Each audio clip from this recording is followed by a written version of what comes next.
Princess on a Pillow here. I am here to do a review on Love During Lockup, Season 3, Episode 63, Catch the Release. I have no clue what that's about, Catch the Release. What this should have been named is something something something something just ain't right. I think that's a Keith Sweat song. That's what they should have called this episode. Something just ain't right. Let's get started. The first couple is Haley and Dalton. Okay, so we see Haley driving to go see Dalton's father. She gets to the house. She knocks on the door. Dalton's father, Dale, comes out, and they greet each other and introduce themselves. They even hugged. And Haley blames Dalton's father for Dalton's bad behavior. In her confessional, she says that if Dale had anything to do with Dalton when he was a kid, Dalton wouldn't have made poor choices. But in the first episode, Dalton said that he grew up in a well-to-do family and he just made bad choices all on his own. He said they taught him right from wrong, but he made the bad choices on his own. So I don't know where Haley comes up with this from. She's something else. She's delusional. Anyway, I think Haley is obnoxious. She's talking to Dalton's father, and she's calling him by his first name like she's his peer.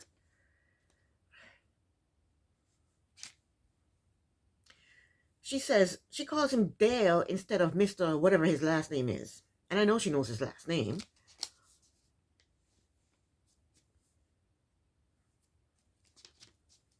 And she asks him, what does he do for work? How dare you? Who are you to ask this man what does he do for work? And I guess it's okay with him because he answers her. And then she asks him what is his relationship like with Dalton. This two-colored cleaning prison dating girl, she's something else. Who does she think she is? Anyway, Dalton's father tells her that him and Dalton have been alienated, obviously, for quite a while. That's what he said. Those are his words. Then she asked him when was the last time he saw Dalton. And he said he hadn't seen Dalton since he went to prison. You know what happened? I think Dalton stole from his family because he went to jail for credit card fraud and I guess writing back checks. I think he did that to his family. That's what I think anyway. I don't know. So I wonder why he hasn't seen Dalton. Maybe that's why. Because he's pissed at Dalton. I don't know. And they all live in Texas, right? So it's not like he lives far away in another state. I know Texas is a big state, but if he wants to see his son, he can go see his son. I just want to know why he hasn't seen him. And Haley says it's insane. In her confessional, she says it's insane that he hasn't seen his son in 2 years. But I thought Dalton only served 1 year. But sometimes they keep them in jail until trial, so maybe it's been 2 years. I don't know. Dalton's father said that Dalton was brought up well. Same thing Dalton said the first episode.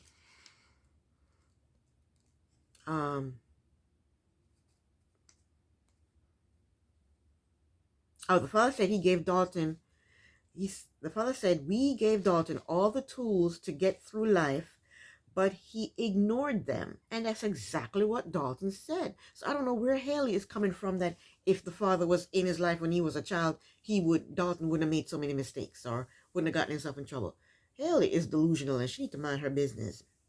Okay, the father said we gave him all the tools he needs to get through life, but he ignored them. And at least Dalton says that's what happened. So at least Dalton is taking responsibility for what he did.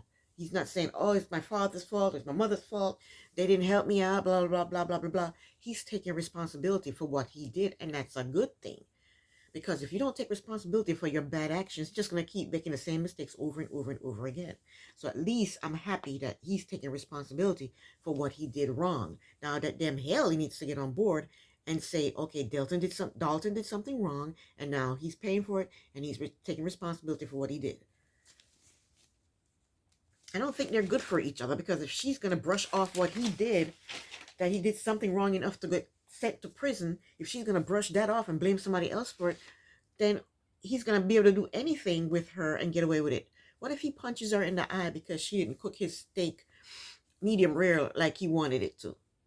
She's going to say, oh, it's my fault because I didn't cook his steak the way he wanted it to. He has to be responsible. He has to take responsibility for the things that he did wrong, Haley. Anyway, Dalton's, I want to call him Dalton. Dalton's father said to Haley that they are extremely invested in what happens to him immediately when he gets released from jail. Our family, he said, oh, wait a minute. He says, he used these words. Instead of just saying one thing, he says all these fancy words. He says, he says, they are extremely invested in what happens to Dalton immediately when he gets released from jail. Our family, and then he says, our family is rock solid. Instead of saying all that, all he had to say was, when Dalton gets released from jail, we are gonna be there for him, and we're a strong unit. We're a strong family. I don't know why he said all these fancy words. Why did he choose the words that he chose to use? Anyway, and if the family is so rock solid, why hasn't he gone to see his son? Anyway, Haley lets the father know, oh my gosh, getting a call. Okay. Haley lets the father know that that's not what's about to happen. Haley tells the father that Dalton and her, they talk about that when he gets out, he wants to parole with her, not his family, with her. And her and Dalton they talked about this. That's what Haley's saying to the father. She said he's going to parole with her and Hendrix. Hendrix is her, 4-year-old, 5-year-old son. Hendrix don't have a choice in the matter. That's the mother, and he's going to do what his mother tells.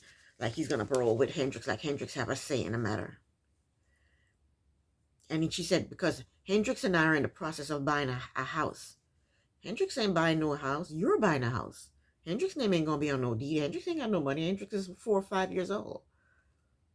She said her and Hendrix are in the process of buying a house. So when Dalton gets out, he's going to parole with them. That's what she's telling the father. After the father done told her that we are going to be there for him when he gets out. And I'm loving the father's attitude. He's calm, cool, and collected. And he says, I don't think that Dalton wants to jump into a nice house with a fabricated family coming straight out of prison. And the father said, I think he needs to be surrounded by his family. So Haley says in her confessional, to hear that Dale says that Dalton is not ready for the fatherly role is literally a load of bullshit. That's what she says. She says he needs to practice what he preached. What is she talking about? The fact that he hasn't visited his son, but he raised his son. He raised his son right, and his son went down a different path. What is she talking about? Just because he hasn't gone to see his son? Then she said she don't want to step on y'all. I don't want to step on y'all's toes. It's not like I'm going to say Dalton is mine and he can't, and he's coming to my house. That's what she says to the father. But I'm loving the father's attitude. He's just calm, cool, and collected. He says that will never happen. He said you will never take Dalton to her house, and he's not going to be living with her. The father said that will never happen. And he's just calm and cool and collected when he says it.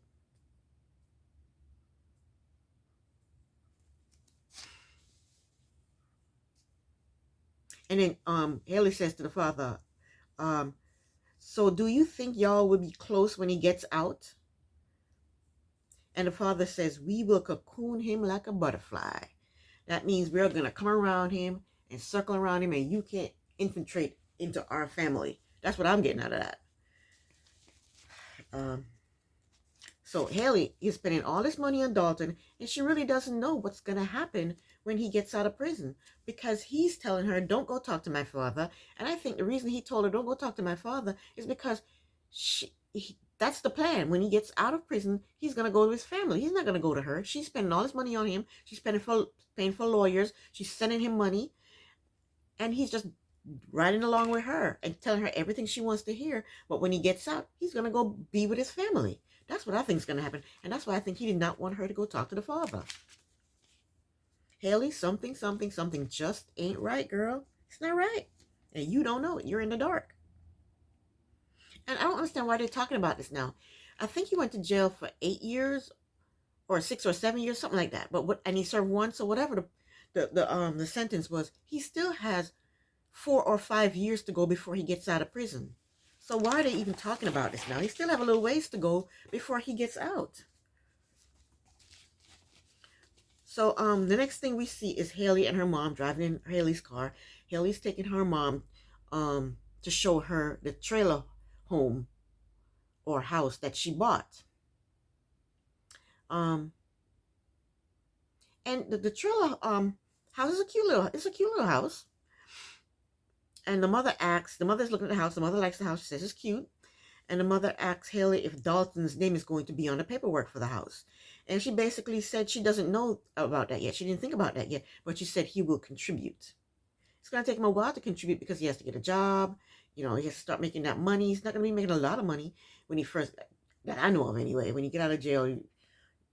Some people do start their own business and make money instantly when they get out of jail. But we don't know what he's going to be making when he gets out, what job he's going to be doing, what he wants to do when he gets out. We don't know any of that. But she says he'll be contributing to the household, I guess. And the mother is concerned that Haley is going to lose her home to Dalton if his name is on the deed.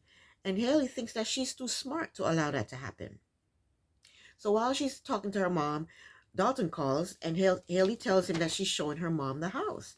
And Dalton is surprised that she already paid down on the house because he said him and her just discussed the house, and all of a sudden, and already she got the house. And he tells her, I can't wait to come be with you, and we can make the house a home or whatever. And after Haley gets off the phone with Dalton, her mother asks if the trailer house will be nice enough for Dalton because she knows Dalton was raised in a nice house.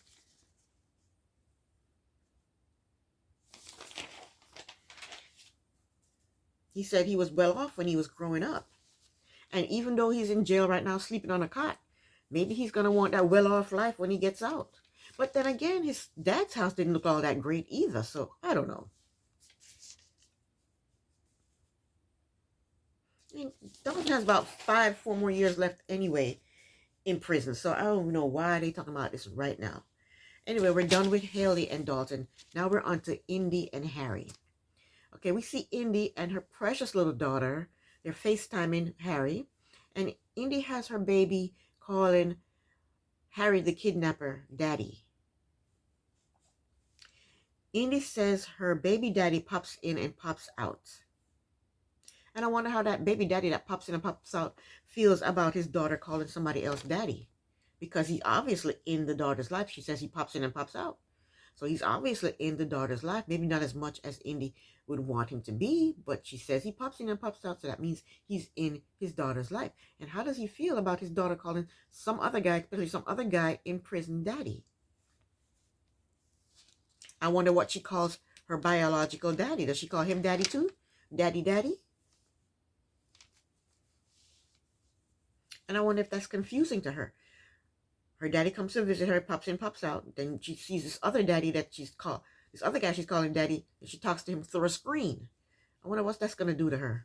Is that going to mess her up in the long run? What kind of images is she going to have of a man? One in a computer screen and one that pops in and pops out whenever he feels like it? Anyway, that's life. Things happen. We can't control it. She can't control him popping in and out of her daughter's life. That's his daughter, and if he wants to be, in his daughter's life, he has to do what he needs to do that. Anyway, Indy thinks that it's better for her daughter to grow up in a 2 person's household. That's why she's justifying moving her daughter and herself to Ohio to be with Harry. But that's not always true. I don't know why people have this misconception that if you are from a two parent household, you're better off, or you're raised better off, or your mentality's better off than a person who was raised with one parent. That's not true. You if There's some people that are raised with the mom and the dad in the house, and all you hear is arguing, fighting, fussing, doors slamming, cussing. It's a volatile situation. So it's not always true that people with a two-parent household are raised better, or a better mentality, or will succeed in a relationship after, when they become adults. That's not true. A two-parent family can be just as volatile as a one-parent family household. So what is she talking about? And this man is a kidnapper. He's a criminal. What are you talking about? Anyway, while talking to Harry, Indy asked him what he thought about her calling his mother and sister. And he did like this. He did like that. And she saw it. She goes, wait a minute. What was that expression for? What was that expression for? And he said, I don't think that's a good idea, that you should call my mother and my sister. And that's the same thing Dalton told Haley. That's not a good idea. Don't talk to my father. But she did it anyway. And Indy was like, well, why not? And what did he say? He said that his mom is not a good person to have a civil conversation with.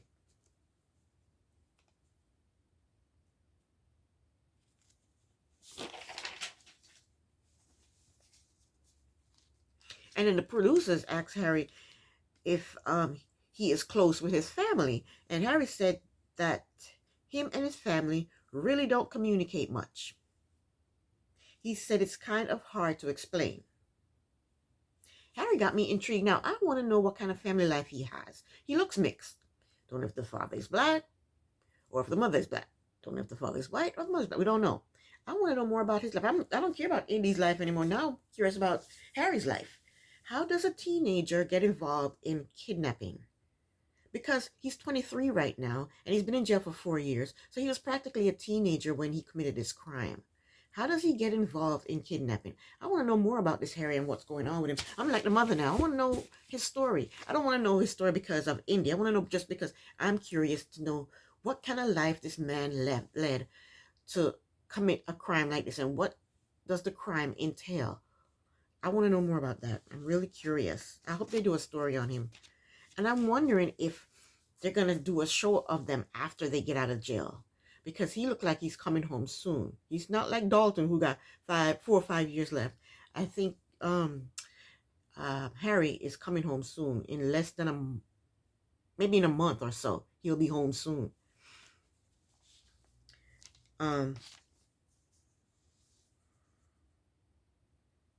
So Indy basically, she tells the camera that basically she is going to talk to Harry's family, whether he likes it or not. That's the exact same thing that Haley did. Dalton told her, don't go talk to my father, and she went and talked to the father. Come to find out, the father, the family, they have a different plan for Dalton than Haley has for Dalton. And that's why he did not want her to go talk to the daddy. And now Harry is telling her, don't go talk to my mom and my sisters. Something just ain't right. Yep. Next we have Ty and Hottie. So we see Ty meeting friends for drinks. She's sitting there at the table with her friends, and her phone rings, and of course it's Boston. And Boston said to her, why do you keep hanging up with me? I'm trying to link up with you so we can discuss everything that's going on with Hottie. And her friends, one of her friends said, what did she do? One of her friends hung the phone up on Boston, and then Ty explained what was going on with Boston and Hottie. And one of her friends told her, forget about Hottie, dump him. And the other one was like, I think you should meet up with her and find out what the heck is going on. But her friends, they want to actually fix her up with someone. They said they want to fix her up with someone who's not in jail, someone who she can touch, see, and smell and hug. And Ty tells them that it's been a long time since she's felt any emotions from a hug and a kiss. And that's the reason. The reason is because you haven't had a hug and a kiss in 4 years. She says she hasn't been out or date anyone in 4 years. But they decided to set her up with this guy named Angel, and they showed her a picture of Angel. I'm not going to call him Angel. I don't think a grown man should be called Angel. I'm going to either call him A, the letter A, or Gel. I'm not going to call a grown man Angel, okay? But they showed her a picture of A, and he's handsome.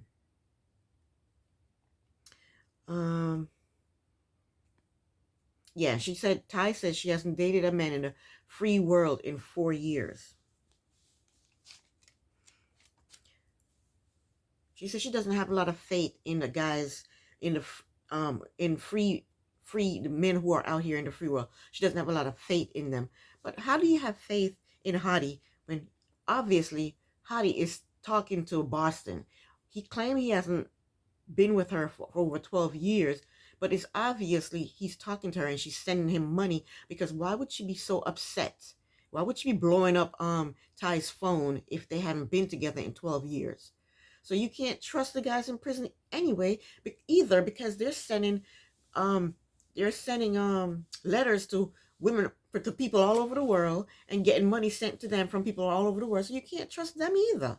So what is she talking about? She has no faith in the people in the free world. You shouldn't have any faith in the ones in prison either. The ones in prison are worse because it's easy for them to reach out to so many people to send them money. You know?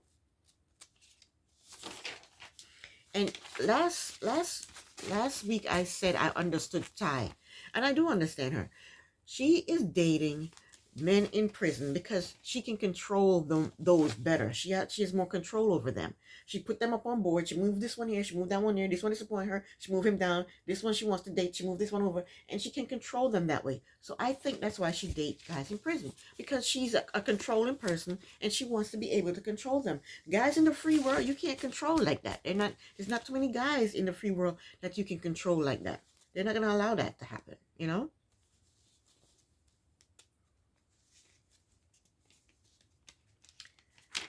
All right, so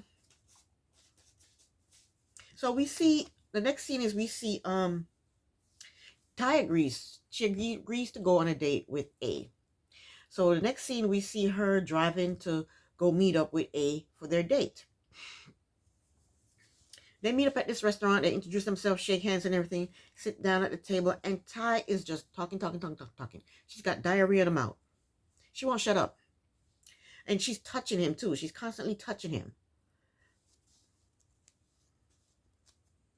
She's giving him compliments. And she doesn't give him a chance to compliment her. She's controlling. She wants to control the entire date. She wants to control the entire situation. She's touching him. She's talking. She's giving him compliments, and he hasn't gotten one word in yet. Then she has 3 phones, and she's checking her phones. And he asks her, what's with the 3 phones? And she lies to him and tell him that they're for personal and business. And he knows she's lying, but he doesn't care. He says she looks good, so he doesn't care that she's lying to him.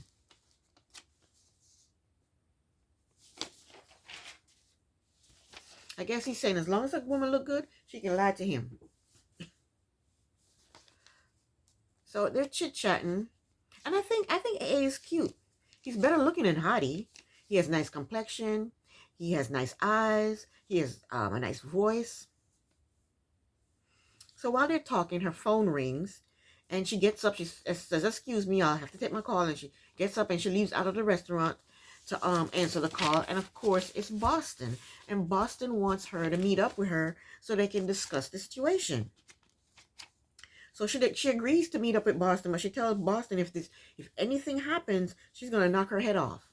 If anything crazy happens, she's going to knock her head off.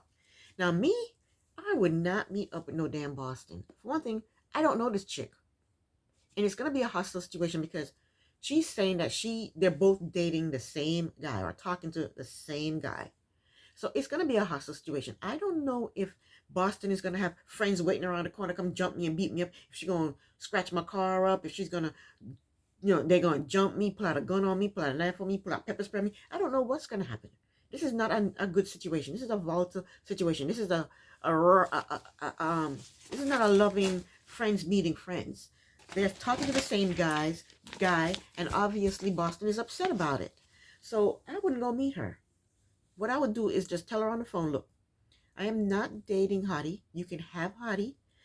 And then I would just block her number.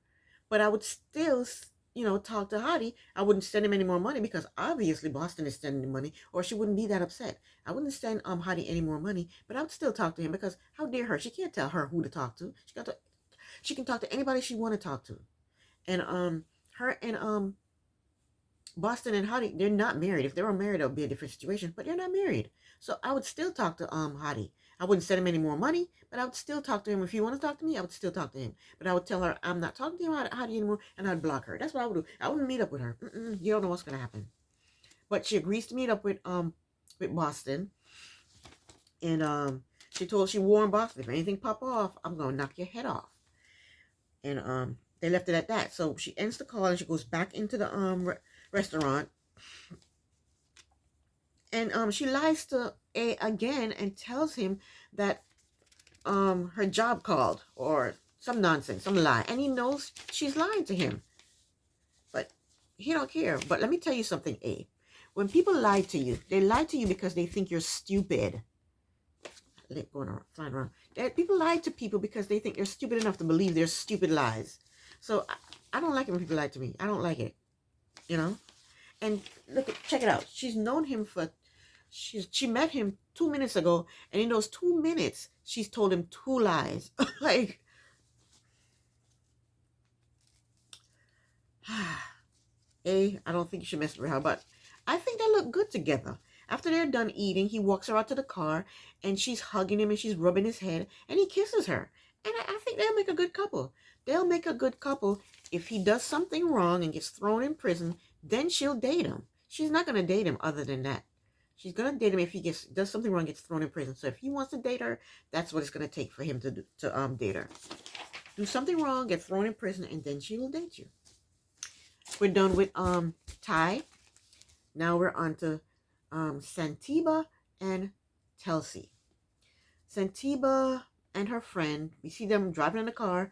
They're she's going to go pay a lot of money to get all dolled up and take pictures for Telsey. Sexy pictures for Telsey. And she says she has to be careful not to show any nipple, butt crack, or vagina. She has to be careful not to show any of that. She said because the male person is going to see his mail and open it. The CO is going to see it. The supervisor is going to see it. The commissary, the person is going to see it. The tower guard is going to see it. Everybody's going to see it before he gets to see it. Everybody's going to see the pictures before he gets to see the pictures. So she has to be careful, what she does. What I think she should do is take pictures, but don't show her face. Because if she flies to Florida, from Portland to Florida, to go visit Telsey, everybody's going to see her and they're going to be like, that's her, man, that's her right there, yeah. That's the one doing all this, and doing all this, and doing all that, and showing this, and So take the pictures, but don't show your face. That's what I would do. I would not show my face. If she was to ever go visit him, everybody's going to know who she is. But in her confessional, she's saying that she's afraid that he's going to show the photos to his friends for noodles, in trade for noodles. Well, if he does that, guess what? The pictures are now his, and he can do anything he wants with those pictures, okay? Okay, so while she's taking the pictures for Telsey, she gets a phone call from Telsey, and he tells her that in 3 to 4 weeks, he goes to the halfway house. And Santiba tells him that she's going to start packing. She's in Portland and he's in Florida. So she's going to start packing to go to Florida so that she can go pick him up, when he gets out. So he tells her, maybe you should wait until I'm home. So he doesn't want her to pick him up from the prison. Something's just not right. So He's making all these excuses why she shouldn't pick him up. He's like, I don't know where the halfway house is going to be. And I don't know how long I'm going to be in the halfway house. So he doesn't want her to come pick him up. So he's making all these excuses why she shouldn't come pick him up. And Sentiva told him, well, we had plans for me to come pick you up. They already discussed this. And now all of a sudden, don't come pick me up. I think Telsey has somebody else picking him up. Something is not right, okay? It's just like Michael, Sarah, and Megan. When stupid ass Megan is at the airport because she's gonna fly from, I think she was in Texas. She's gonna fly from Texas to New York to pick Michael up from prison, and she's at the airport now, get ready to board the plane, and he calls her up and he says, don't come, because Sarah was coming to pick him up. His wife was coming to pick him up. It's the same thing. Something's not right. Somebody else picking him up. That's why he's telling her, no, don't come pick me up. But you know what I would do?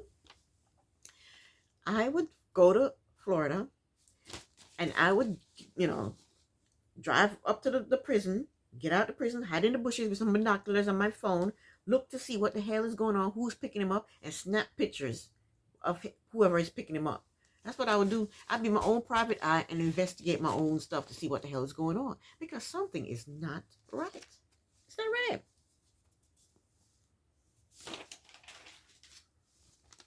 All right. So, okay. So we see the next clip of Santiba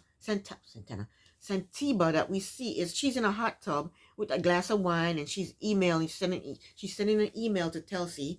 And she says she's telling him that she can't wait for him to get out so that they can do naughty things in the hot tub. And this is a little clip. So this probably happened before the phone call where he calls and says he's coming out of prison. And she says she's feeling frisky in the hot tub. But she says it's the email takes an hour to get to him and it takes an hour for him to respond back to her. So she said it's like all day having sex. No, I don't think so. That doesn't sound satisfying to me. What she needs to do is she needs to get in touch with Mr. Dante and ask Dante where he got his torso from and get herself a male torso. That's what she needs to do. Just don't put it in the dishwasher. I cracked myself up. I'm sorry. All right, we're done with her. Now to freaking Gabby. Gabby and Chris. Okay, Gabby. We see Gabby shopping with a friend, and Chris, as far as I know, is still in solitary confinement. Gabby said Chris got in trouble because he was using someone else's phone time when he ran out of phone time to call her. He was using somebody else's phone time to call her because he ran out of his phone time. Ain't that something? The nerve of him. Did he steal the person's phone time or did he get permission to use the... I guess he didn't get permission because he got in trouble for it. I don't know. I don't know how it works in prison. Anyway, thank God. I want to go to no prison. Anyway, Gabby says she is trying to get a relationship with her mother-in-law. That's not your mother-in-law, Gabby. You are not married to Chris, okay? To Chris, okay? It's not like I've been drinking. Not yet. Anyway, she's trying to get a relationship with Chris's mother. But Chris's mother don't seem to want to do that.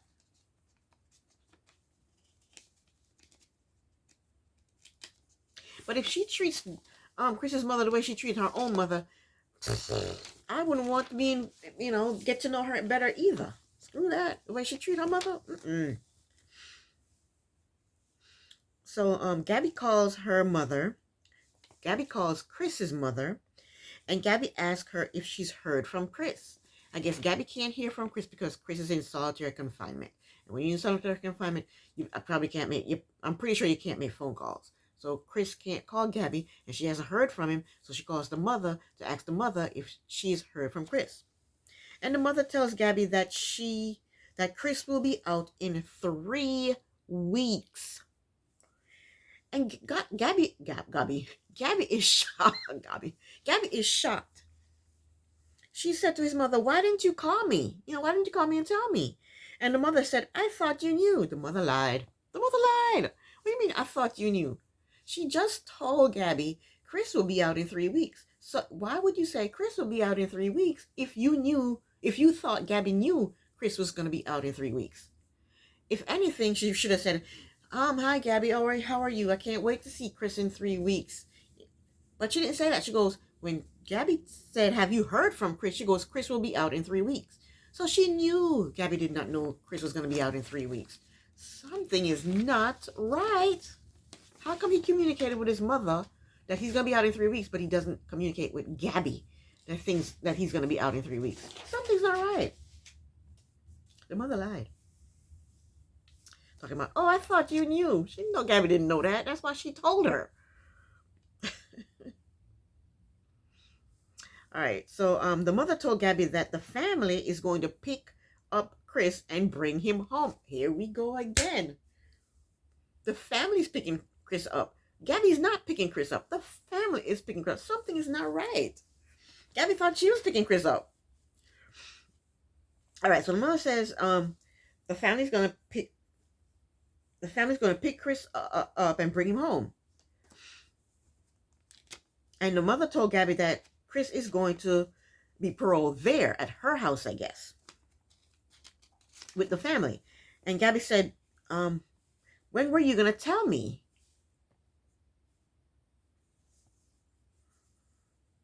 She says, I'm supposed to be going with you.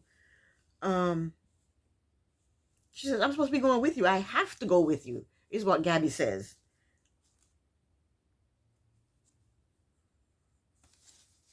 And the mother said, I am his mother, even though he's a grown man. She said, even though he's a grown man, she said, I've been worried about him for the past six years, and I don't want him in no trouble. I guess she thinks Gabby is trouble. And Gabby said, Chris would want me there. And the mother said, yes, but right now it's family. She wants the family to go get Chris. She don't want Gabby anywhere near them. The mother told Gabby that she can come and visit Chris, but she can't live with them. And Gabby tells the mother that that's not what Chris wants. And then the mother said, I know he bought you that fancy car and that ring, and he loves you, but you only have one mommy. That's what the mother told Gabby. And Gabby comes back and says, well, you only get one wife. No, you don't. He can have as many wives as he wants to. That's why there's a word called divorce, a word called annulment, and that's why there's a word called ex-wife, because he can have as many wives as he wants to. Just do it legally, but he can have as many wives as he wants to. She said that's why you only get one wife. What is she talking about? I've had two husbands, two ex-husbands. I can have as many more as I want. I can go marry somebody else if I want. You can have as many husbands and wives as you want. What the hell is she talking about? But you know what? The very first episode, Gabby says he can't leave me. If he leaves me, I'm going to kill him. She did. She said that. So, hey, maybe he can only have one wife. Sorry, Chris. Oh, my gosh. And Gabby tells the mother that she's not replaceable. She says, I'm not replaceable. I'm scared of Gabby. Gabby going to kill him if he ever leaves her. Ooh. But then they hang up on the call. And I don't know who hung up first. I don't know if the mother hung up or Gabby hung up. But the producers are shady like that. They probably want us to think that one of them hung up on each other. But I think they cut the scene because they probably said, okay, bye, talk to you later. Yeah, I'll talk to you tomorrow or whatever. You know, they probably ended cordially, but the producer probably wants us to think that, producers probably want us to think that somebody hung up on, either the mother hung up on Gabby or Gabby hung up on the mother. But I don't think they hung up on each other. So when they get off the phone, Gabby says to her friend, can you believe this effing bitch? Gabby's shooting herself in the foot because they're going to see this. They're going to see the show. And they're going to see that she called the mother a effing bitch. The whole family, his whole family's going to see that. She's shooting herself in the foot. How is he going to feel knowing that she called his mother that? And then she's going to say, buy anything you want. I guess she think Chris is going to pay for it. She tell her friends, choose what you want. Buy it. We're going to buy anything we want. Okay, next scene is we see Gabby. She's reading an old letter from Chris. Or it's an old scene, but it's old. It's old. It's not new. Because she's wearing that robe that she had on. And she's in her bedroom the very first time we saw her. So I think it's an old letter. The producers, they're cutting scenes here and there and moving scenes around like Ty does with her men in prison. They're just moving scenes around because that looked like an old scene. That looked like from the first scene when we saw her when she was in her bedroom with her robe on. That looked like the same scene. Anyway, she's reading this letter, this old letter from Chris, and she says she has been a faithful girlfriend. She said she used to visit him every week. And I guess that's why he got out of the car, so that she can drive to go visit him. And she said it was a 3-hour drive back and forth. Yeah, she needed that car. She said because of the C-19, she had to stop visiting because they shut the jail down and wouldn't let people come to visit. And Gabby says she plans on going with his mother to pick him up from the prison. You see, they tell her not to come, and she's going to go anyway. What's wrong with these women? You tell them not to go, but they're going anyway. You tell Haley not to go visit the father, she go visit the father. You tell Indy not to go to Ohio, she's still packing to go to Ohio. You tell Indy not to talk to my mother and my sister, she's still gonna go do it behind his back. You tell Gabby not to go to the prison to pick up Chris, she gonna go anyway. What's wrong with these people? Oh, Sabina, you tell her not to go. You tell her not to go pick up what's his name, Kelsey from the prison. She gonna go anyway. What is wrong with these people? Something ain't right. Don't do it. Anywho, where was I? Yeah, Gabby says she plans on going with his mother to pick Chris up from prison. She gonna go. She says she plans on hugging and kissing him first before the mother does. And she gonna let the mother stand there and she gonna kiss him for as long as she want. And she don't care. That's what she says. She says Chris' family don't like her. They think she's a gold digger. But she really thinks that they want the money for themselves. Of course. Of course he should take care of his family first before he take care of her. She's not a blood relative. They're engaged. But he should take care of his mom first. Buy his mother a house. You got all them. Give your mother some money to put down on a house. Buy your mother a car. You should take care of your people first before you take care of her. She said they wanted the money for themselves. Of course. Of course. What are you talking about? He bought her a car. What is it? A Mercedes or what is it? An expensive car. And that big rock on her finger. I hope he did something for his mother. So, Gabby's mother calls Gabby and tells Gabby that Chris sent her an email. And he told her to tell Gabby not to come until Gabby hears from him. And he's supposed to call tomorrow. And the mother tells Gabby that she's going to send Gabby the email. I guess that's proof of what Chris said. She's going to send Gabby a copy of the email that Chris sent her. And the mother says something about owing Fed time. I don't understand what that is. I guess he will owe some more time to the, I don't know. Maybe there's some more time that got attached to his sentence. I don't know what that means. And Gabby doesn't believe the mother. Gabby wants to call the prison. And the mother told Gabby that they're not going to tell you anything. They're not going to give you any information. But Gabby calls anyway, and she calls three-way. But the mother was right. They didn't tell her anything. They told her they couldn't tell her anything. So Gabby gets off the phone with the mother, and she starts to cry. She thinks something is wrong. She's crying because she doesn't know when Chris will be released. Gabby doesn't trust the mother, and she's starting to think that Chris is playing her. Something just ain't right. I don't know, Gabby. My thing is, though, I think Chris really loves her because he gave her all that money, I think he really wants to be with her. Because why would he give her all that money? He's not taking anything from her. He's given to her. So I don't know if there's something shady going on. I think the mother doesn't like Gabby, and the mother doesn't want Gabby there. That's what I think. And the mother's probably in Chris' ear saying, we don't know this girl. You need to spend time with your family. Let Gabby come visit. The mother's probably in. That's what I think anyway. I don't think he's playing Gabby, because if he was, why would he give her all that money and buy her a car and give her that big old rock on her finger? He's losing out, not Gabby. So I think my hair's just sticking out. So I think that it's the mother who wants them to probably slow down, just like Gabby's mom wants them to slow down. She's like, you're rushing into this, slow down. And that's a reasonable way for a mother to feel. Anyway, on to Max and Tara. Okay, we see Max sitting on the couch and he's tearing up a bag of Doritos. He's eating the hell out of a bag of Doritos. And I like Doritos too. I like the flaming hot. The flaming hot Doritos. Oh my gosh, they're so good. Anyway, yeah, he's eating Doritos, and he says he's staying with his friend Neil. He's staying at his friend Neil's house because his relationship with his roommate Alyssa has become more rocky since he started talking to inmates, especially Tara. This is what Max is saying.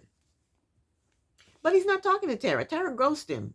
He's not talking to any inmates. The only inmate he's interested in is Tara, and Tara is not talking to him. So he's not talking to any inmates. Don't you remember that, Max? She ghosted you. So he tells Neil that Alyssa started to get weird, jealous, and possessive. And it's really annoying. Of course she's getting possessive. She's sleeping in your bed and you're having sex with her. Of course she's going to get possessive. That's what women do. And he said it's annoying. Poor put upon Max. Max says he doesn't want to be around Alyssa, and he's tired of her prying into his personal life. He says he's still thinking about Tara, and he wants to find out what happened. Why did she ghost him? So they showed an old clip of him talking to Tara, which is before she ghosted him, talking to Tara on the phone. And we hear Tara telling him that she got she went to college. She got an athletic scholarship, and she got into a wreck, and she broke both her ankles and shattered her hand, and she started abusing pain medication. That's what she said over the phone. Okay, so Max wants to, find out what happened, why she ghosted him. So Max and Neil, they go on the prison website and to look up Tara, and it said there was no information found. So there was a number on the website, and Max called the number and found out that Tara she's been released. She's not in prison anymore. She's been released. She's been released that following month, that same month that they're in. She's been released. And Max is pissed. He's like, what? Max said Tara led him on, making him think that they had a future. They've been talking for like 3-4 months. And you think you have a future with this woman, this jailbird? And he's pissed. And Neil, his friend Neil, tells him to drop her. And Max is he's angry and he's hurt. Because Tara didn't call him when she got out of prison, when she got released. Max said he's sitting around, wasting away, while Tara's probably in Georgia partying it up. She probably is. She's been out of jail now. She's happy. She's having a good time. Probably hanging out with her friends, having a good time. I think Max should just go to Georgia, find Tara, and find out why she ghosted him. I mean, everybody else doing what they're not supposed to do anyway. He might as well do the same thing. Like I said, something ain't right. Something is just not right. But anyway, that is the end of my review of Love During Lockup. I will be back next week with another review. If you like my video and want to see more of my videos, please like, subscribe, comment, and share my videos. Princess on a Pill here. Thank you so very much for watching. Bye.